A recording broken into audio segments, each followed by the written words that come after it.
Hello and welcome to another edition of the Purple Theory podcast, an analytical and whimsical podcast about Big 12 football, part of Dave Campbell's Republic of Texas football, and presented in part other way around. Dave Campbell's by Republic of Football Network.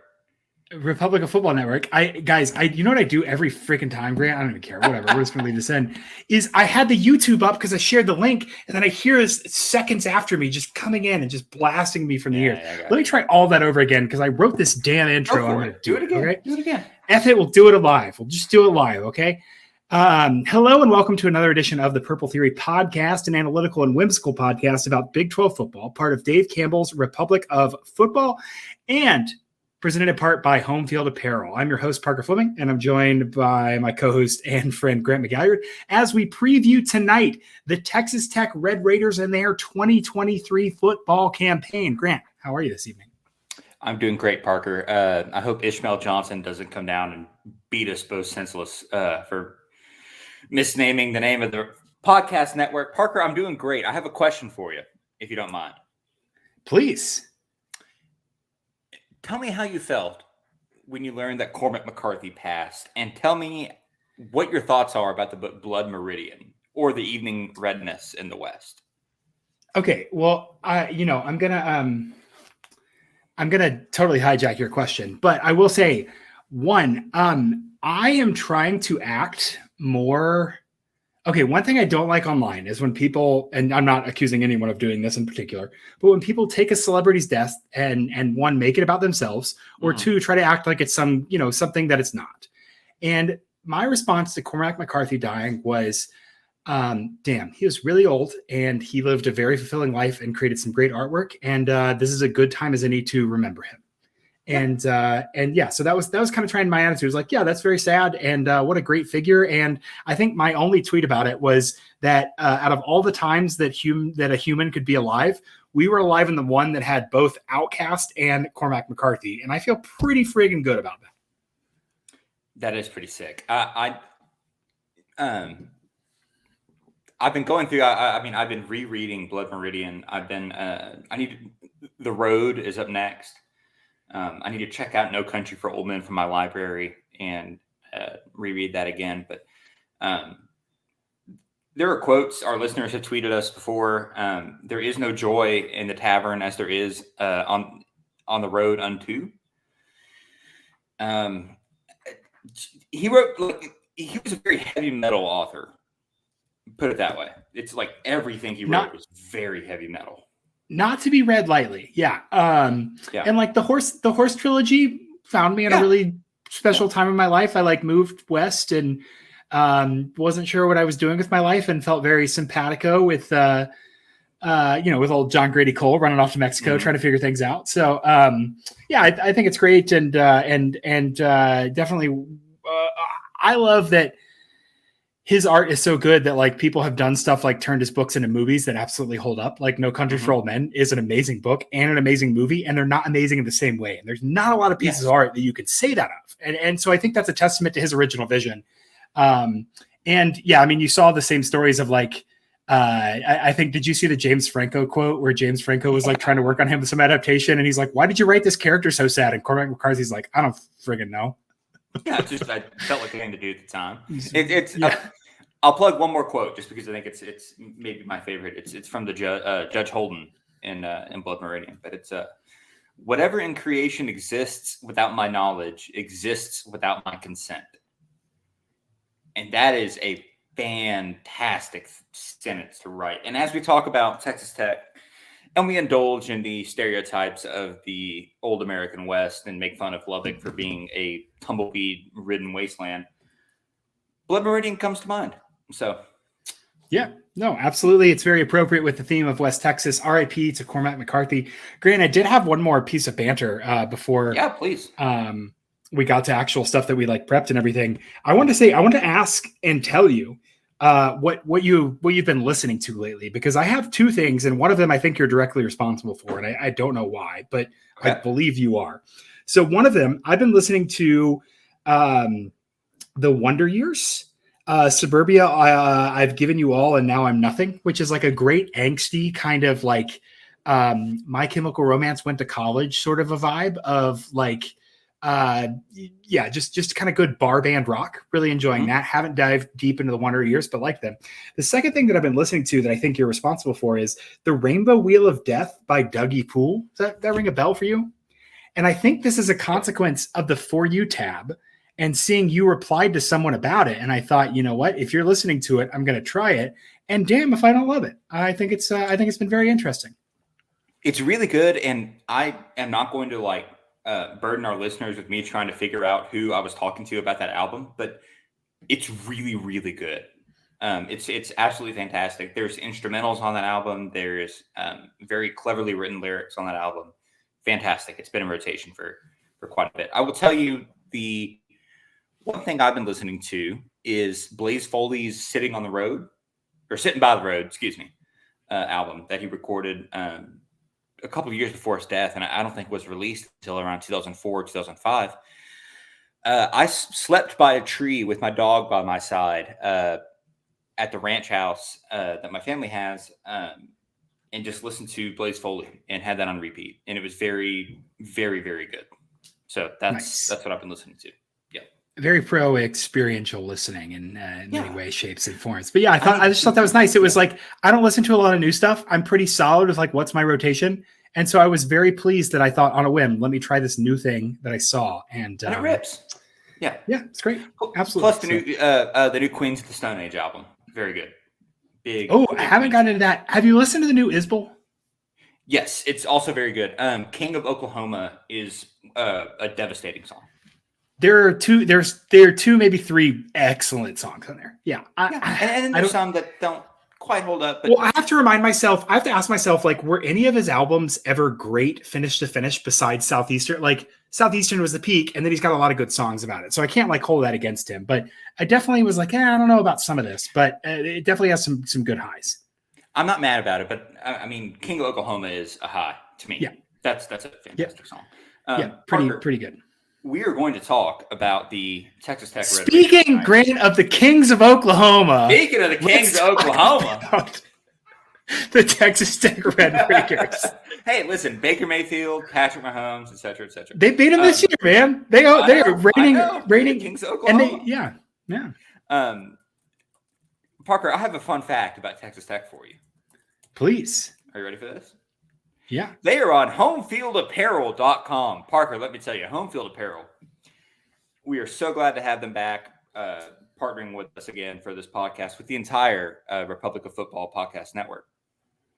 Home Field Apparel is your one-stop shop for the best collegiate shirts, hoodies, sweatshirts, in some cases, joggers around.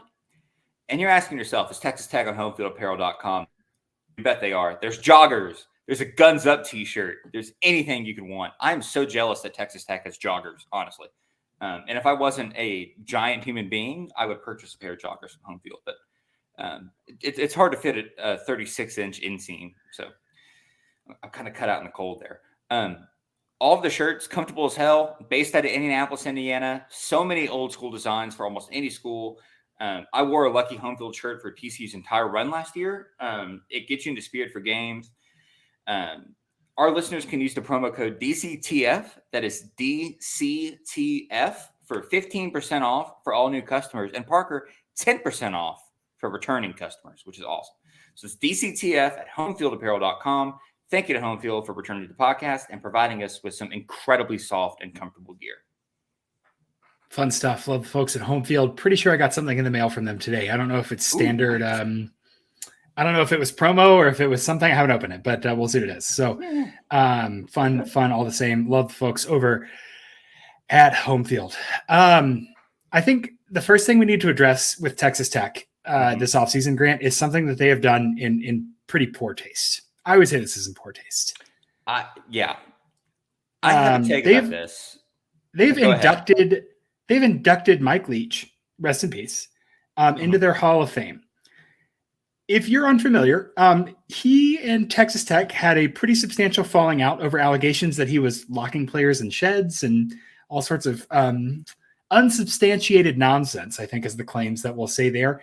And they owed him a sizable chunk of money on the contract that they needed to buy out, but that was still pending legislation and pending all of that, and did not happen. Does not appear that they have paid him or are going to pay his estate, and yet they are inducing him into the Hall of Fame. Grant, do you have thoughts about this?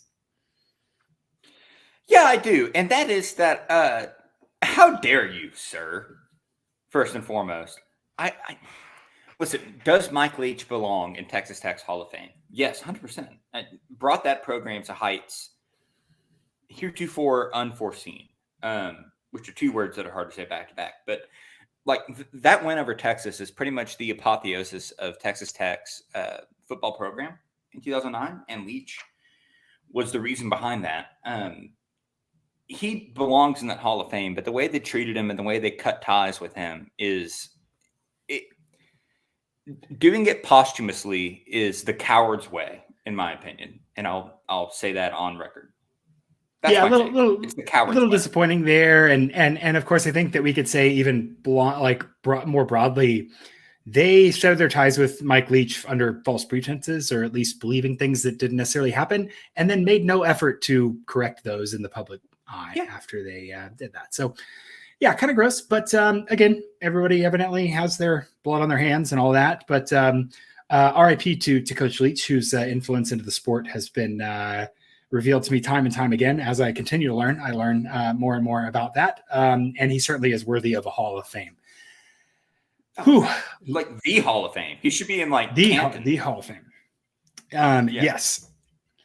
Let's talk about Texas Tech. Last year, right? I don't know if it was a good season. I think that they're happy about the season and how it went. But generally, again, got a pretty good bowl win, kind of a sneaky bowl win against the SEC school for the second time in a row. They averaged 30.9 points per game, which is 8th in the new Big 12 out of all 14 teams. They allowed 31.2, which was 9th in the new Big 12. That point differential, negative 0.36 points per game, which was 10th in the new Big 12. They had a 54.5% win percentage and a 49.3 expected win percentage. That difference plus 0.5% or 5 points. That was 4th in the Big 12. So they overperformed given the schedule they faced, given the points they allowed and the points that they scored, and ultimately got a bowl win, got a win over Oklahoma, and are feeling pretty good about the state of their program right now. There is a lot of hype around Texas Tech. We'll get to that. I don't necessarily know if I agree. Well, let's do this real quick before we get into your nerd stuff. I've seen, I think it was Brett McMurphy had Texas Tech in a New Year's Six Bowl. I've seen a lot of hype around Tyler Shuck as a Heisman candidate. We'll get into all of that more specifically, but I'm curious, Parker, if you are buying into it. I think that it's very okay to acknowledge that Texas Tech is at the top of a development cycle.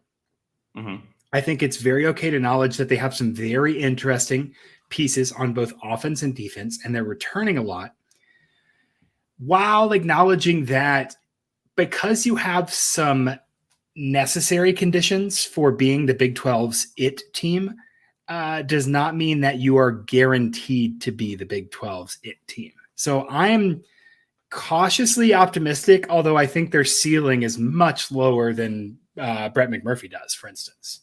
Okay.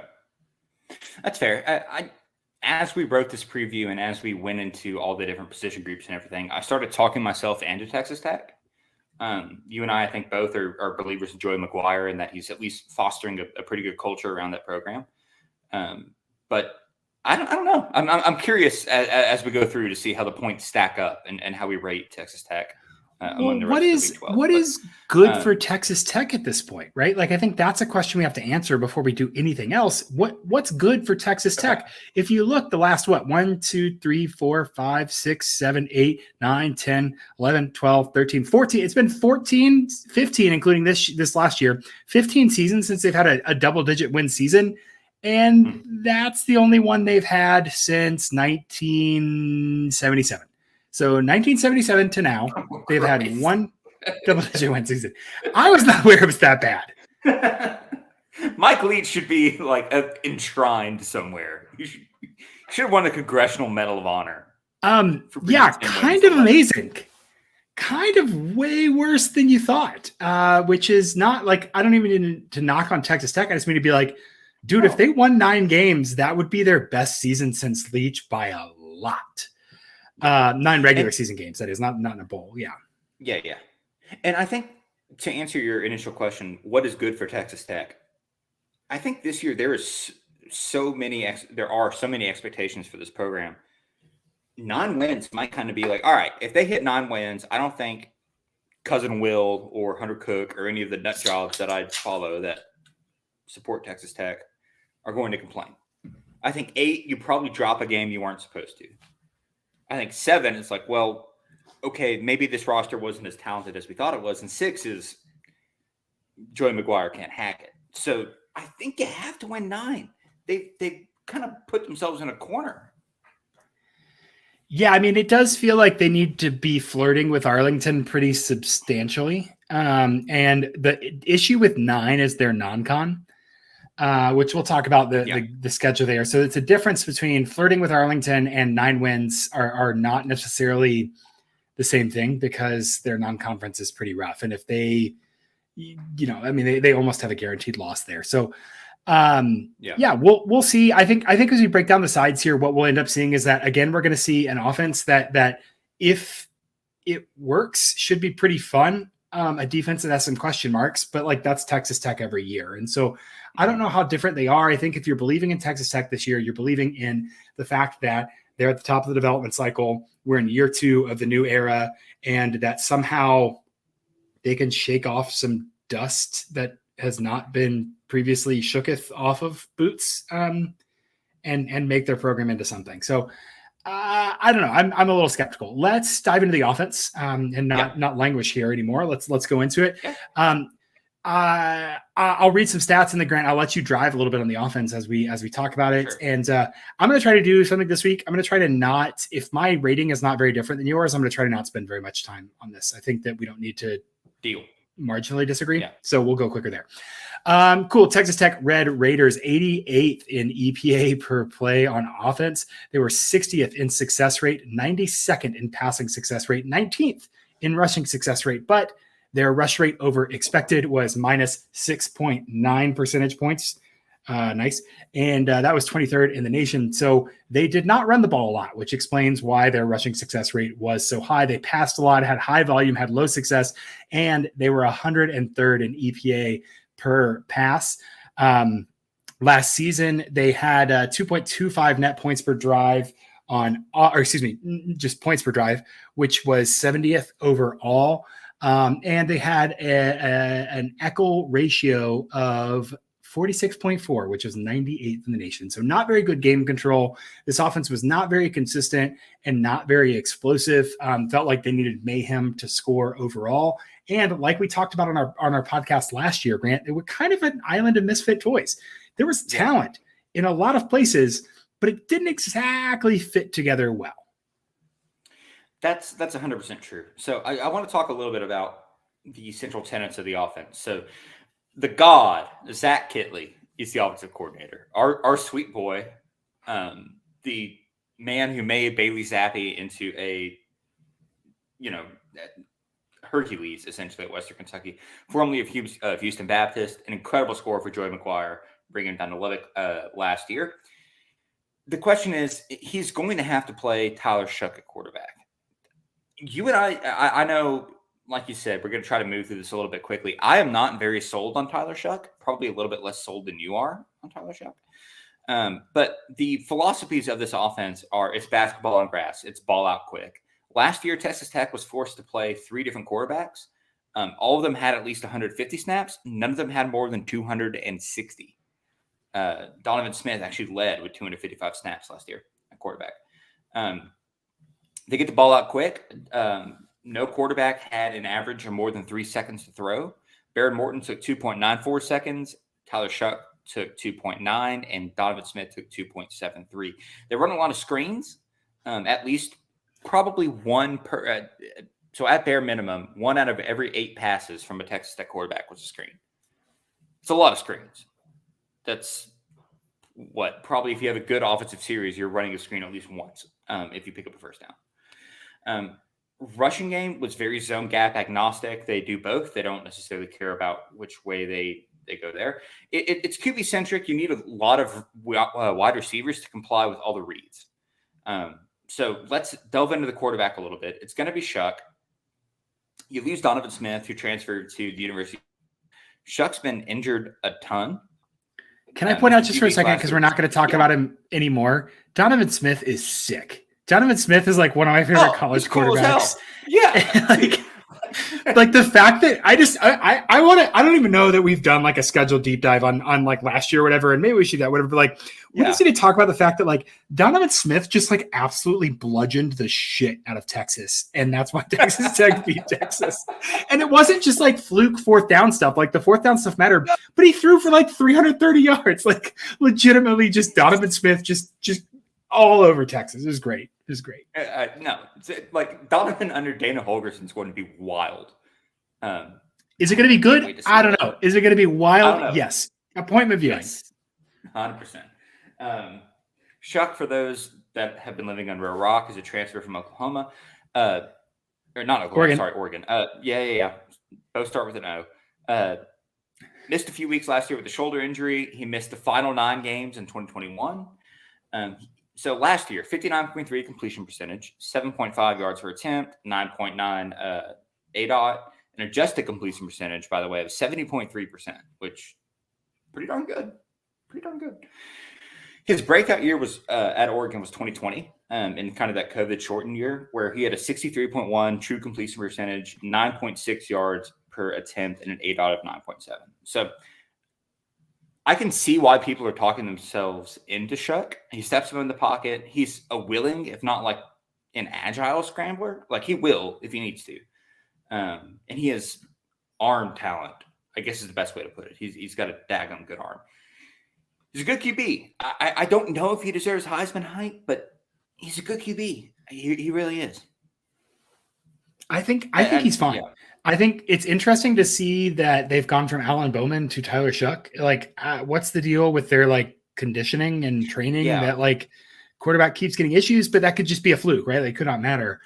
I think Shuck and Bailey. I mean, one in I was going to call it the Bailey Zappi offense, but the Zach Kitley offense. I mean, you're going to go fast. You're going to get high volume. You're going to throw it a lot. You're going to get a lot of high probability completions. And one that helps with the college quarterback, you get some MO going of, hey, I've got some easy completions. I feel better about extending it. The defense has to respect me. That stretches them out a little bit. Not going to be like a lot of play action, watch things develop. Going to be a lot more, bam, do this or do this, do this or do this. And I think that helps a guy like Shuck, who does have a little bit of that processing. Now, I think, 2 years ago, people were talking about him as, potentially a number 1 pick in the draft and some crazy stuff. But I really think that he's a fine and good enough quarterback for this offense. And I think that if he can be the pocket passer and kind of distributor that they want, while having enough agility to say, oh, this is bad because the offensive line will let me bail, that he's going to be pretty okay and be pretty good. I lost Grant there, just dropped off the face of the planet. And again, I'm monologuing, which is totally fine. Welcome back. He's here. That's great. Backing up Grant, Tyler Shuck in a hotly contested battle is maybe the only, he's not quite as sick as Donovan Smith, but one of the most Texas Tech football players I think that's ever existed. The saying is that the backup quarterback is always the favorite quarterback on the roster for any team. I love Baron Morton so much. If I could do a John Gruden impression, I call him a gunslinger and just a total nut job at quarterback. Raw as hell, laid his life on the line last year in backup duty, 19 scrambles. If you remember that game against Oklahoma State, Parker, he was just doing oddball stuff from like snap 1.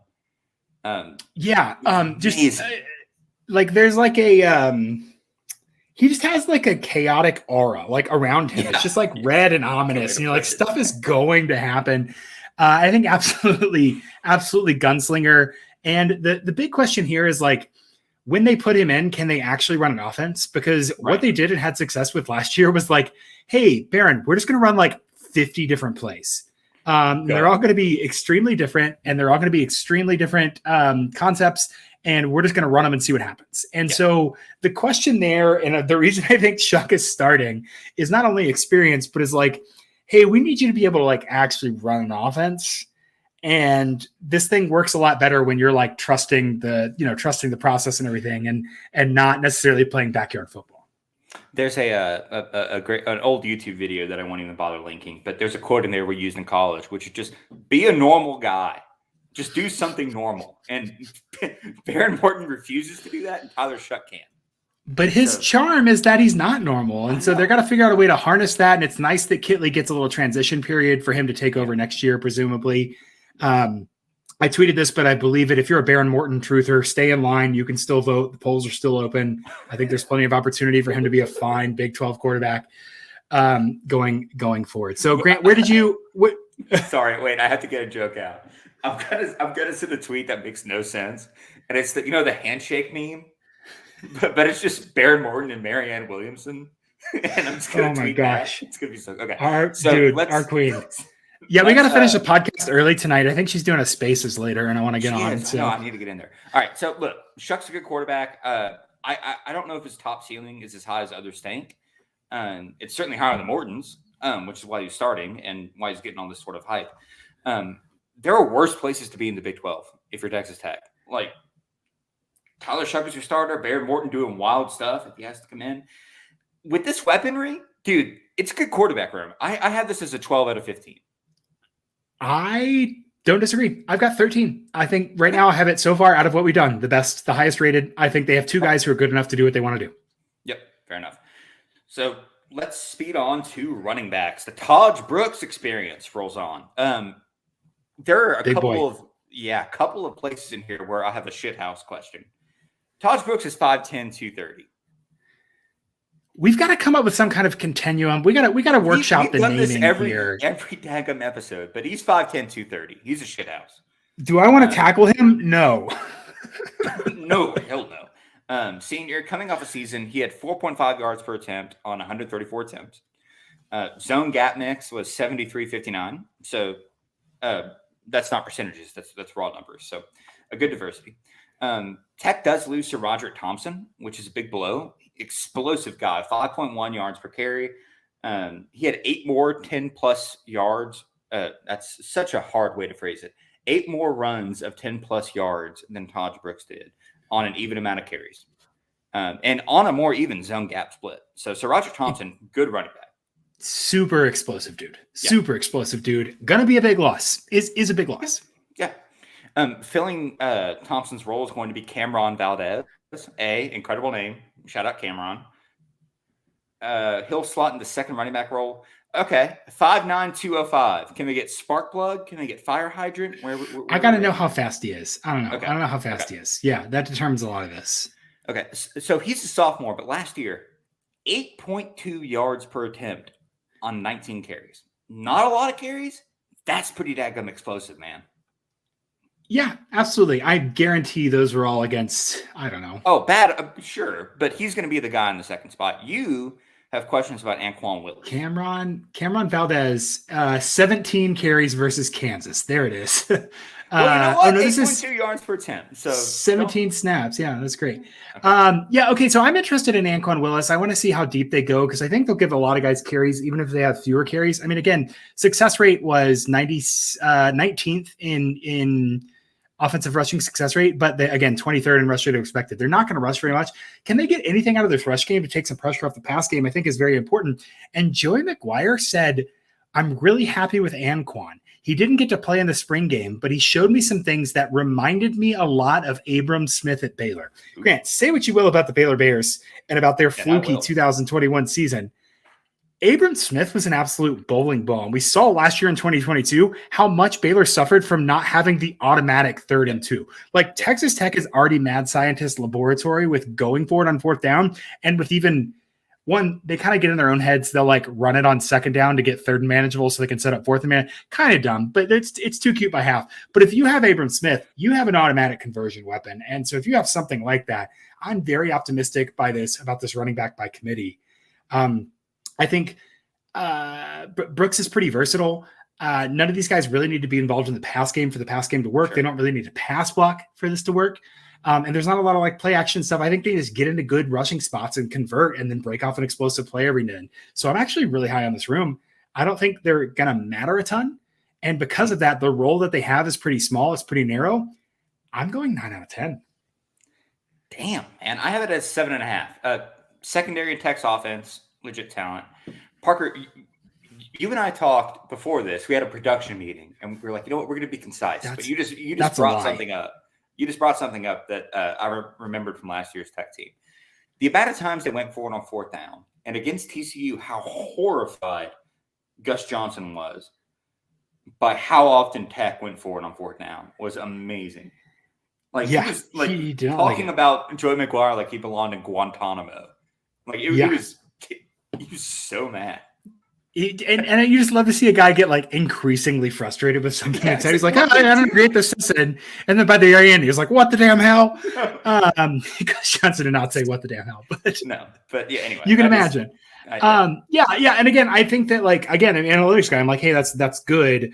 But also we have to think about like, they're not just finding themselves in 4th and 2 often, especially with Donovan Smith. They were kind of like playing for 4th and manageable, which isn't bad, but their offense wasn't good last year. So great. You're going for it on 4th down. It's a lot. That's not a huge departure from what Matt Wells did the year before. Clearly they still had the championship analytics subscription, and not to knock them for it. But if they have a short yardage power game, a dimension that they didn't necessarily have last year, that definitely frees them up to be a little more creative, knowing they can fall back on that on short situations in 3rd and 4th down. Yeah. Moving to receivers. So Tech returns. All right. So they lose Trey Cleveland, who transferred to North Texas. He had 22 catches on 42 targets. But they return Jerron Bradley, Miles Price, Xavier White, Nehemiah Martinez first, and Loic Foungy. Parker, that is the top 5 receivers coming back. Everybody. Yeah. That's it, man. They have some big bodies. So Bradley is – go ahead. Sorry. What do we say about returning production, though? Returning production is only good if the returning production is good. But I want to give this unit a little bit of a pass for last year. It was the first season under Kitley. They have enough physical presence to make something happen. So bear with me while I make my argument. Bradley is 6'5", 215. Foungy is 6'4", 215. Big boys. Okay. They line up wide. You have Price, White, Martinez in the slot, and the ADOTs reflect that. Bradley's average depth of target last year was 13.8. Foungy was 14.5. No one else was over 7. So these are guys running in and catching slants and bubble screens and all that. There's a massive opportunity for Tech with this core returning. And then you have Mason Thart at tight end, 6'9", 270. Shithouse. Tall no, shithouse. He's a left tackle is what he is. That plays tight end. 8.3 yards per catch, 2 touchdowns, 27 targets, but only 12 catches. So he might just be sort of just a giant man. I love Baylor Cup. I'm on the Baylor Cup fan team. I remember him when he was at Brock in high school football. Fantastic player. White's kind of a running back who moved out wide. He's changed position. Didn't he change position last year? So White changed position. Yeah. It's like in 2021, they like didn't have any running backs. And so he played running back, but then he moved out to wide receiver, but then he moved back or something. I can't remember, but he's kind of a gadget guy. Yeah. And so's Coy Aiken, who you noted as well. Okay. Yes. So one, I'll say that my comments about the wide receiver room are generally, I took the Baylor Cup pill so hard last year and was like, surely you could do something with these 2 tight end weapons. And I don't know, they don't really run a lot of sets where they can utilize them. Yeah. I feel like they're really cool in theory, but I don't think they're ever going to reach their potential. And then, I heard, shout out to our friend Ben Golan, who does some great Texas Tech coverage. You can find him on Twitter. The coaches seem high on Coy Aiken, who's kind of a gadget guy. He was a linebacker recruit for TCU who like had insane high school numbers playing at lower competition, I think. I'm a little skeptical. This does reek a little bit of coach speak of like, hey, here's this random guy who's looked really good in spring, but also like beware the tiny white guy who plays the slot at Texas Tech, right? Like that's real. It's very real. So somewhere Danny Amendola is smiling on Coy Aiken. Yeah. Yeah. So just gotta keep a head on a swivel for that. But they thought he had a big spring. And again, just throw him into the rotation of like competent wide receivers. Yeah. I still think it's an island misfit toys. I still don't think there's a clear vision, but they do have talent. And so I think that their ceiling's a little bit lower than maybe it could have been if they'd had a little bit better mix of guys, but they still have talent here. Mm-hmm. So you have them as 7. I have them as an 8. Just because I think the physical presence is there, and I think they have a good mix. It may be misfit toys, but I think they have like one of each. You know what I mean? So I think Kitley, as smart as he is, can figure out a way to do that. Also, I'm very excited to call Coy Aiken the reverse Shad Banks. For the entirety of the season. I was trying to make a Clay Aiken joke, but I don't even remember the Yeah. songs. Yeah. No one. He doesn't have any songs. And then we'll close out with the offensive line. Dude, 2 Texas Tech linemen played 1,017 snaps last year. That's so much football. Think of the knees, man. Think of the knees. Those linemen, Caleb Rogers, Dennis Wilburn, they're both back. They're going to start at left tackle and center, respectively. So you lose left guard, Weston Wright. You bring back Monroe Mills at right tackle, who I believe is the name of the adult actress who is having a feud with Zion Williamson, but that's not even there. I can tell you confidently, I don't know anything about that. Well, do your own research. And then Jacoby Jackson and Landon Peterson come back at guard. Jackson's been at left guard. I would imagine that he'll see there. Peterson exclusively played right guard last year, so I think he'd be there as well. You bring in Rusty Stats. Hell yeah. Rusty Stats. At tackle, which is what they called Parker in high school. He'll compete for the right tackle role. But here's the deal. The problem with Rogers, Wilbur, Mills, Jackson, Peterson, none of them averaged better than a 63.6 grade on PFF last year. Parker, what do we say about returning production? It's not good. It's returning production is only good if the returning production is good. Rogers allowed 14 sacks at left tackle last year. Yeah, it's rough, man. Look, there's experience. I'm excited to see what Rusty Stats does. For me, this is an 8 out of 15. I'm right there with you. I think I have a 9 out of 15. Okay. So I don't think they're very talented. I do think they'll be able to hide because of time to throw and screens and movement and stuff. So I think they'll be able to, the way they're going to get used, they'll hide a little bit. So I have them a little bit higher, but looking at the other units we've ranked, this is, right there on with Iowa State and TCU behind Kansas and BYU. Yeah. Not great. Not great. I think this will be the limiting factor of the offense. I agree. And if Shuck and Shuck will start, but if Morton is forced to come in, they're going to have to get the ball out quick. So just recapping before we move on to defense, and I'll let you take the wheel. I have Texas Tech's offense at a 35.5, my first ever decimal rating. So I'm very excited for that. For context, that is just under Kansas and just under BYU for the second best offense in the conference. You have them at a 38, which is the best offense in the conference. Yeah, out of the one, so two, far, three, four, of the 5 teams. 5 teams. Yeah, that we ranked. Yep. Yeah, and I think that coincides with them having a high development cycle and a deep quarterback room.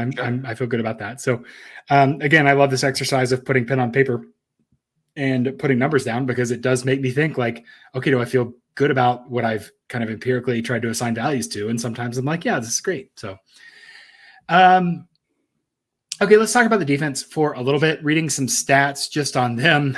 40th in defensive success rate, 58th in EPA per play on defense, 31st against the pass, and success rate 61st against the rush. They allowed 2.27 points per drive, which was 69th in the nation. A couple things that were really standing out as kind of negatives.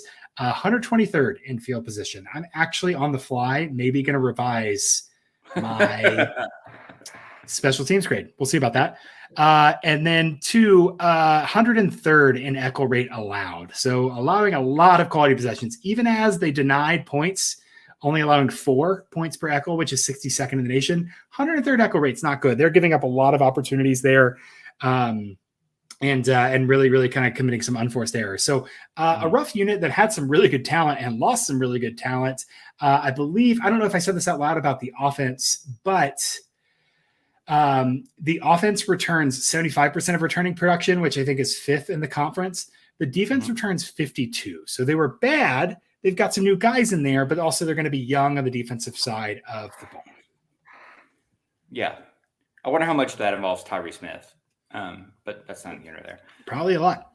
Tyree Wilson. Tyree Wilson. I always do that because Tyke Smith he had like a badass season at West Virginia and then just dropped the mic and left and went to Georgia and then got injured and hasn't played since. Yes, yeah, that's who it was. So apologies to the Red Raiders for that, but yes. Yeah.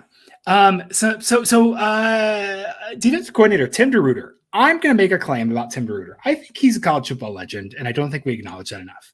He took, in his career, Ohio from 99th to 22nd in total defense.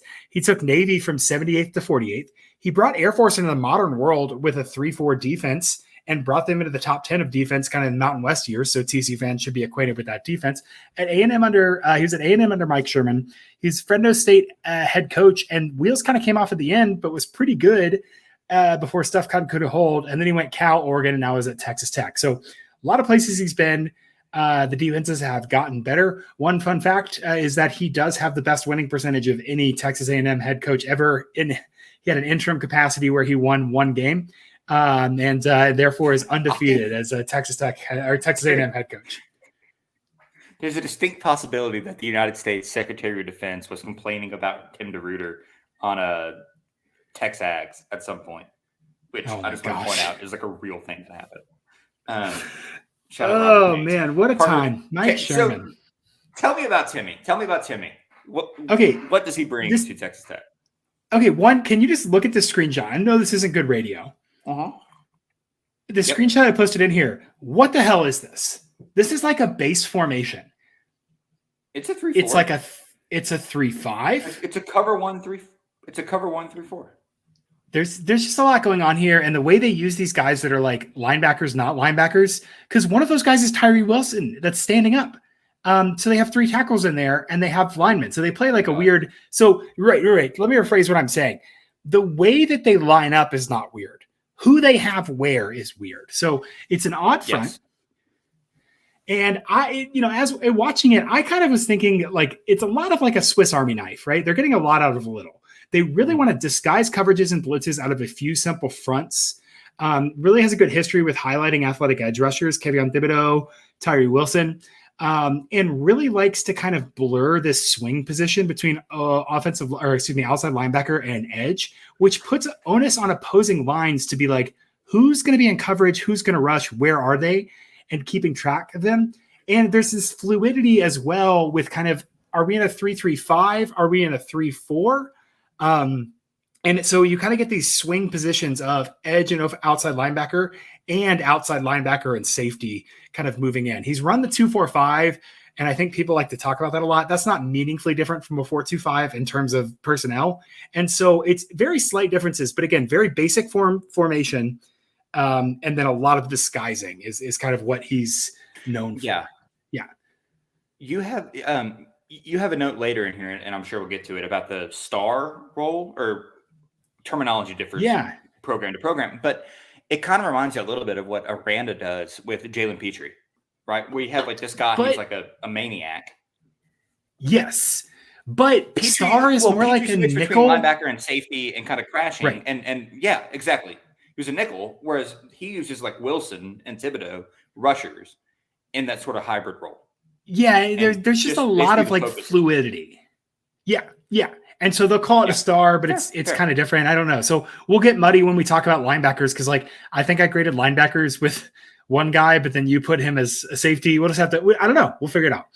Figure it out as we go. Yeah, we'll figure it out. Some big questions from the defense. Who's the next great edge? Tyree Wilson's don't grow on trees. Literally, he's huge. A tree would fall over if he grew on them. And I don't think that they can, just expect to have a first-round top 10 NFL draft pick to they did all right without him later on, but still gave up a lot of points and just scored more.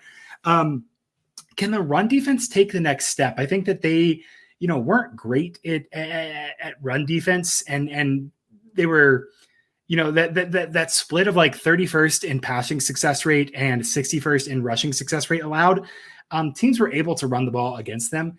And that really exposed what's not a very good secondary. And if they can't take a step up front in the run game, that secondary is going to be exposed again, especially when you consider that the pass rush should not be as good as it was with an NFL player. But we'll talk about, is that going to be different?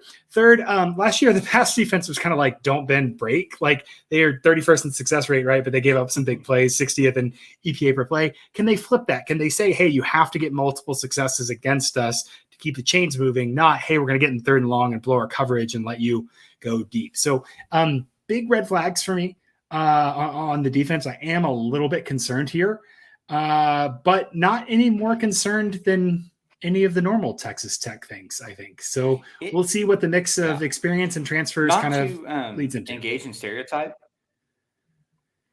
Yeah, no, sorry. Not to engage in stereotype. Like, this isn't the Cliff Kingsbury, hey, like, all that matters is that we score points. Like, I think Joe McGuire is actually trying to establish a defense, and Tim DeRuyter's helping with that. So yeah, I think he's trying to make it a focus. Yeah. Yep. So tell me, returning only 52% of production. I just need to point out they lose a couple guys here. Obviously Tyree Wilson, Adrian Fry, Gabe Oladipo, Krishan Merriweather, big loss at linebacker. They also lost Marquise Waters, whose nickname, according to the Texas Tech official website, is Marquise Muddy Waters. So I always appreciate a good Blues reference there. That's really cool. I did not know that last year. They'll bring in transfer Steve Linton, a linebacker from Syracuse that they're high on, Quincy Ledet up front from ULM, and CJ Baskerville from San Diego State should start. So 2 starters and 1 good depth rotation guy in the transfer portal, trying to address these concerns. We'll start with the defensive line. Both of us agree that the defensive line should be ranked at 11 out of 15. I think this is a solid unit even after losing Tyree Wilson. They believe, the coaches believe that they've upgraded at the O-line and DE position in total. Obviously, you lose Tyree Wilson, but they're going to have Miles Cole and they're going to have Steve Linton from Syracuse. Linton is going to be much more of that swing linebacker. Cole is going to be much more of your rushing edge, typical guy that you imagine there. Linton has gained a ton of weight, and it should be a much more versatile guy than he was at Syracuse. Again, shout out to Ben Golan, our Texas Tech friend, who was telling us about like Texas Tech believes that like Syracuse had a bad nutrition program and like didn't get the meat on this guy's bones, and has done that and got him in a position he's good. And then Cole, is a second-year transfer from ULM. He's a Shreveport evangel guy. He's got a ton of experience, and I think he's a breakout candidate in the true sense that he's kind of under the radar, but has the body type. So we'll see if he can do it. I think that's an open question. Hutchings and Bradford in the middle is a lot better than a lot of people's situation there, and so they've got some depth there as well. And with the added versatility in Linton, I think they have some solid depth. The only thing I'm worried about is that in DeRuyter scheme is going to ask so much of these guys. You get a new guy in, you have Miles Cole, who's substantially, not Tyree Wilson for all of that he is. A little bit worried. If you're watching this unit, watch where Hutchings 95 goes. I think some of the stunts are terrifying. A lot of that is because Wilson could create so much attention and take so much gravity that they could kind of move around him. But I think there's going to be a little bit of a learning curve for the stunts, but I do love what they do with Hutchings. It's terrifying to see him like all over the field with the stunts. Yeah, that's if Hutchings is able to do that and sort of be like we talked about, play that role at 80% as good as Wilson did, right? Then that's going to be something. But I just wonder if there's enough talent on this roster to do the weird stuff that DeRuyter wants to. I agree with you that I have this unit as an 11. I'm just curious to see if there's going to be one dominant guy that they can rely on. It's crazy that we're like, I don't know how they're going to be, but they're at 11, which is still going to be really second good in the car, tied with Iowa State right there. It's like, that's pretty good. Yeah, it's pretty good floor for the defensive line, which they'll need. Linebackers, I don't know. Are there 2 players here or 3 players here? I've got Rodriguez and Pierre. Rodriguez is going to fill the Krishan Merriweather role. Pierre played a bunch last year, kind of as that star swing linebacker. And Linton playing in kind of tandem with them will take a lot of pressure off of this unit. Baskerville is kind of that swing safety. He didn't play a ton at San Diego State, but he saw action in 22 games. He's 6'3", 210. He's pretty rangy. I don't know if it's fair to put him in the unit, but he and Pierre will kind of be like the 3-3-5, 3-3-4 like delineation. It's a little bit nebulous between them, but I think they'll get a lot of help from the guys up front, and I think they've got returning experience in Pierre. Rodriguez and Baskerville are both pretty solid dudes. I think it's an okay unit. Do you have any insight onto Tyreek Matthews? It seems to me like he might be kind of a player in that space. I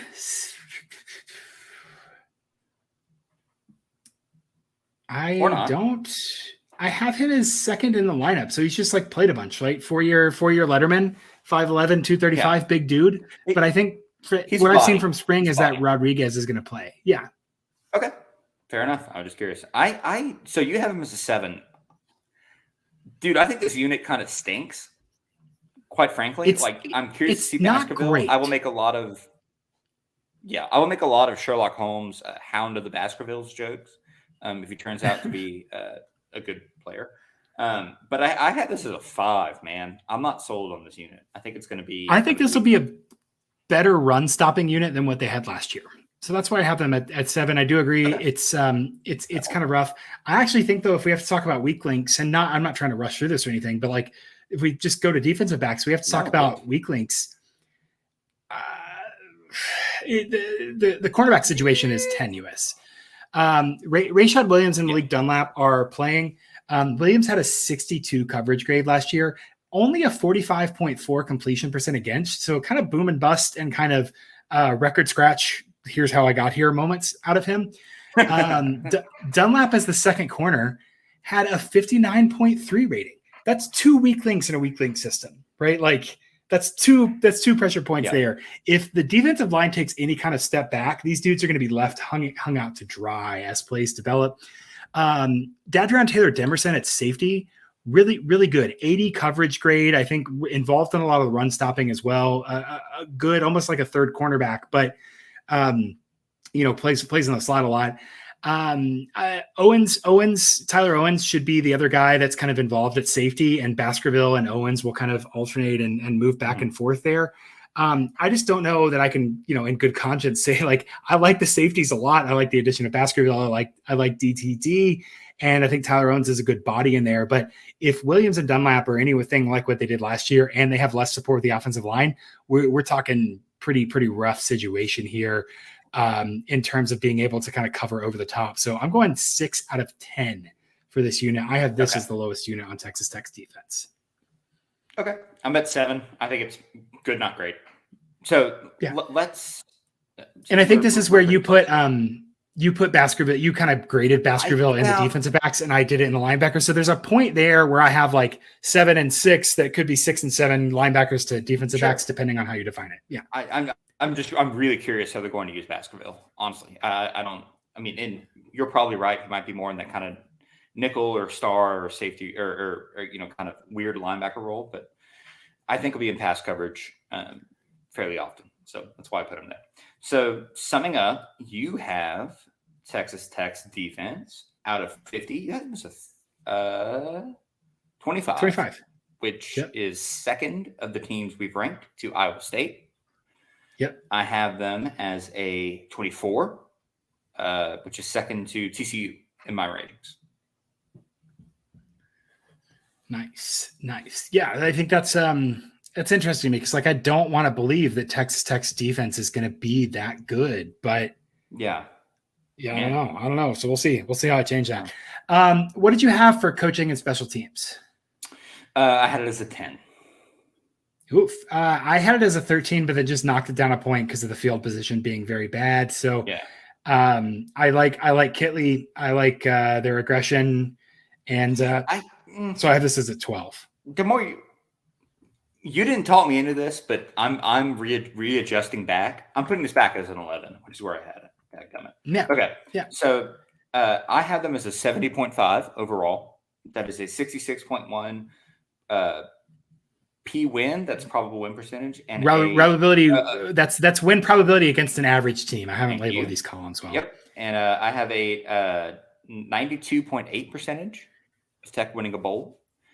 against an UM was a average 75. against an average schedule. I Against know. schedule and I'm average just- teams, which they I'm don't just- have. I'm just- But I'm being UM is the best team I we've have rated them- so far. I do. I am surprised by that. But Iowa State doesn't have an offense, and TCU lost a lot on the defensive line. Yeah, That's fair. the difference. I have TCU at 71, Texas Tech at 75, and the difference is TCU's defensive line, I think, is a lot worse off than Texas Tech's. So I have 75 for Texas Tech, 77.5% win probability against an average team, and a 99.2 probability of making a bowl against an average team, a schedule full of average teams. So yeah. Let's do some schedule probability here. Let's do it. So Texas Tech opens at Wyoming. I have this as a Weird win game. for Texas Tech. Should be a win. I think Wyoming will be dirty, but I think the talent gap is so big. Should be dirty. Should be a win, even if Wyoming goes on to be pretty good this year. Also be dirty. I don't know. Okay, Well, that's fine. we're not going to spend a lot of time on this, but I would love to read the emails between Kirby Hocutt and whoever the AD at Oregon is scheduling a Texas Tech Oregon game. We'll try. We'll trade you Tyler Shuck for a home and home or something. I'll I foil don't them. know. I have this as a loss for Texas Tech. I think it's going to be a loss. I think they'll probably cover. Like ideally, Yeah. I was on with Tim Murray at VSiN last week, and we were talking about like ideally Texas Tech Wyoming super muddy, so that we can bet against Oregon's defense and get like Texas Tech -7 or +7.5 or something. But yeah, I think they'll lose. All righty. Next week is home for Tarleton State. I have this as a win for Texas Tech. Shout out to the Texans, though, for the record. Yeah, win against Tarleton State, pretty straightforward. Yeah. At West Virginia. West Virginia stinks, but I think Tech will get the ball rolling after losing to Oregon, beating Tarleton, resetting, go to West Virginia. It's a win. Yeah, I'm going to go win there. Home for Houston. I think it's a win. Yeah. Yep, got to be a win. Yep. Dang it, we agree on Texas Tech 4-1, ranked Texas Tech going to Baylor. And I'm going to say this: it needs to be a win, because if it's not, there's some skeletons. Yeah. There's like termites in the house. At Baylor, I'm going to call this a loss, Parker. I'm going loss here too. I think that they're going to be pretty closely rated to Baylor, and a little bit of home field advantage goes to Baylor. Okay. Home for Kansas State, I think, is probably the biggest toss-up I have on the schedule, because I do think Tech is very good.